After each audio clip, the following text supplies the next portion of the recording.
Do you find yourself experiencing problems and issues and not really knowing how to handle them and not really having a plan? Today, I want to walk you through overcoming what I like to call ostrich syndrome that every business owner experiences. I'm going to show you exactly how to do it. Let's dive in.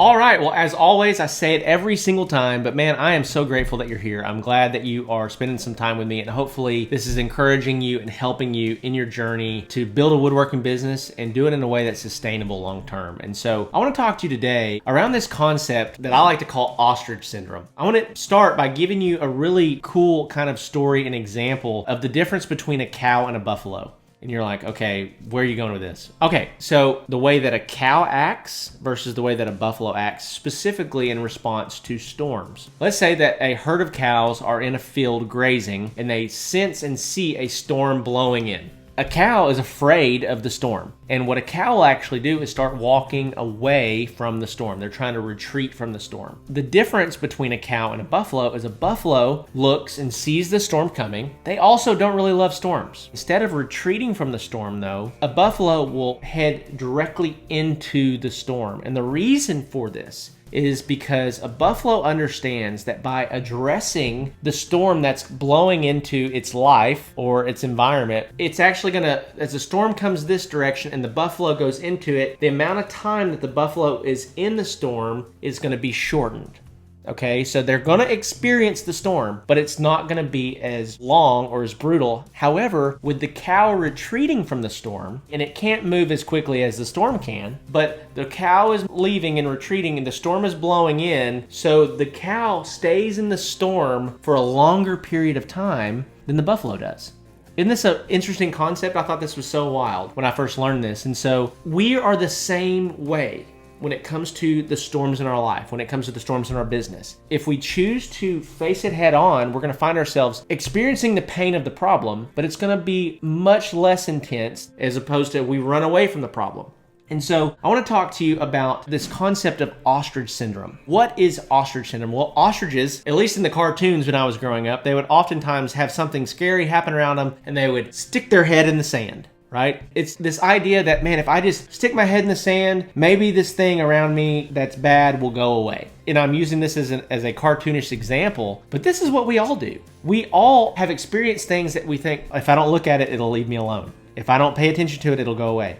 That's just not the case. What happens is that the ostrich eventually pulls his head out of the sand to find that the situation is still equally as bad, or if not, has gotten dramatically worse because they haven't looked at or addressed the situation. And so it's the exact same way inside of your business. And so one of the principles that I think has guided me and helped me and served me well is not being afraid to just face the pain that you're going to experience. Whether that be an upset customer, whether that be this thing that's not working inside of my business that I need to work or the business is going to go under, and having the grit and the resilience to look at what is not working and figuring out what I have to do to fix it. And so I want to give you 2 ways to overcome ostrich syndrome very practically, okay? So 2 strategies, 2 tactics to overcoming ostrich syndrome inside of your own business, inside of your own life, okay? Number 1, understanding that whether good or bad, problems are yours to be solved.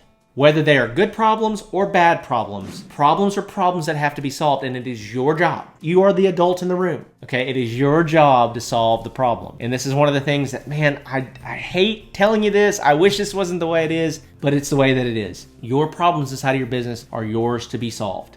As soon as you do that, the faster you'll get through the storm. Don't retreat. Run to the problem and solve it. Number 2, and this one is so big, understanding that desperate times call for desperate measures. This old quote, I've heard it in action movies all the time, desperate times call for desperate measures. What does this actually mean? When things are not good and they're not looking good, you have to do things that you've never done to get out of the hole. This is one of the things that I can say was absolutely vitally important in the success of Iron by Iron Woodworks while I was the owner. Guys, we had multiple times throughout the years where if we did not get sales or if we did not get stuff out the door, our bank account was going to hit 0. There were multiple times that if we didn't get these vendors paid, they're not going to send us any more materials that we need to get more orders done to collect more cash. There were multiple times that we were in bad spots financially. And I can say with confidence now that my ability to display grit, having no quit in me, was what provided a way out of those situations.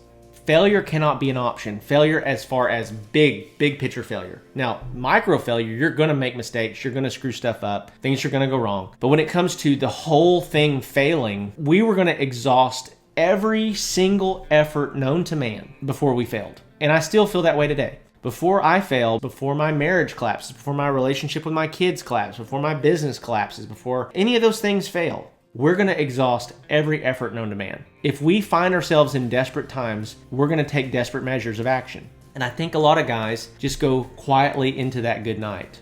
They don't fight. This is one of those things that I think sometimes you either have or you don't have, but there's an element of grit that you have to have in order to get where you're trying to go. Let me also just say that it's also sometimes wisdom to know when it's time to quit. Like, guys, I've started other businesses and done other things, and I'm like, man, this isn't for me. I can't give this the right amount of focus. These are things that are outside of my area of expertise. But at that point in time, I had also not scaled it to a point where it would affect other people. It was just a side hustle for me. So I do think that there is wisdom in knowing when to stop. But I also think for most people, they have something good and they don't display enough grit and they don't take desperate measures in those desperate times. And so when it comes to overcoming ostrich syndrome, I would encourage you with those two things. Problems are yours to be solved, and that desperate times call for desperate measures, and address your problems head on. And so hopefully this was helpful to you inside of your business, inside of your woodworking business. If you have not mashed that subscribe button yet and given this video a thumbs up, be sure to do that. That really genuinely does help us. We're trying to reach more and more people every single week. And by subscribing, it's telling YouTube that, hey, these guys are doing something right out there. So leave us a comment. Let us know what you thought of this video. But with that being said, appreciate you guys, and I'll see you in the next one.